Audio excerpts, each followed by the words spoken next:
Hey everyone, Matt Morris. Welcome to the Unemployed Millionaire Show. We are back with episode number 4 on our closing series here. If you haven't watched 1 through 3, make sure you watch the previous episode. Today we are handling the objection, I want to think about it, or I need to think about it. One of the number one most common objections that comes up when you are presenting your business. So, presentation's over, you've asked them to join the business, and they need to think about it. And so I'm going to go back to the framework.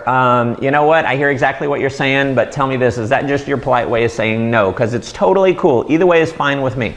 So they're going to say, no, I always think about things. I'm going to say, great. Well, do you want to do this? They say yes. I say, are you sure? I mean, do you really want to do it? Because it doesn't matter to me either way. Again, you've got posture. You're just doing what's in their best interest, not what's in your best interest. You want to get that point across. And they say, no, I just, always sleep on it, always whatever.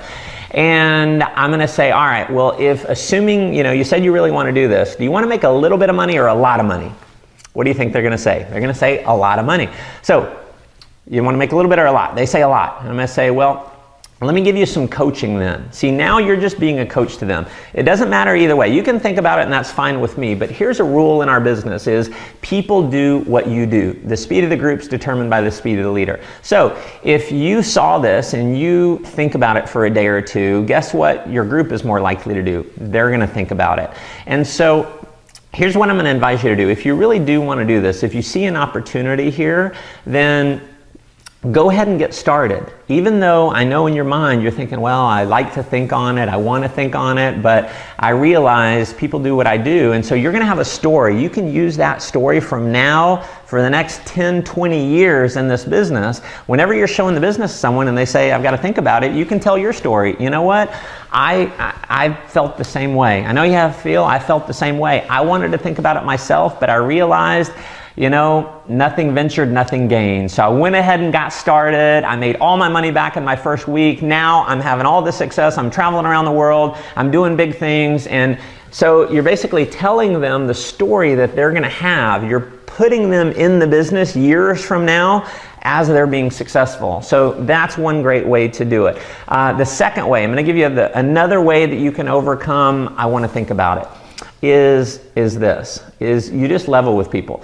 You go through, is that just a polite way of saying no? They say, no, I just want to think about it. Do you want to do the business? Yes. Really? Are you sure? Yes. Okay, great. Well, let me just give you a piece of coaching. Let me give you a little coaching. And feel free to, let me know if you think I'm wrong on this, but would you agree where you're at in your life right now? It's based on the decisions or lack of decisions that you made 2 and 3 years ago. And where you're going to be 2 and 3 years from now is based on the decisions or lack of decisions that you make today. Would you agree that's true? Yes. So I'm saying, well, wouldn't you agree that it makes sense? Let's get you to make a decision now to help you get into a situation 2 to 3 years from now where you're not in the same situation that you are right now. And so that's another way to handle it. There's a lot more. I'll be coming to you with more ways to overcome that specific objection in future episodes. So we've got another couple episodes coming in the closing series, so make sure you stay tuned to your email. Make sure you hop over to mattmorris.com, put in your name and email address so you'll get my 7 secrets to 7 figures and you'll get the email for the next episode. Obviously, make sure you're subscribed to my YouTube channel, and I definitely want to hear from you. So if you got something that you'd like to contribute, another way to handle that objection, comment below, and until the next episode, make life an adventure.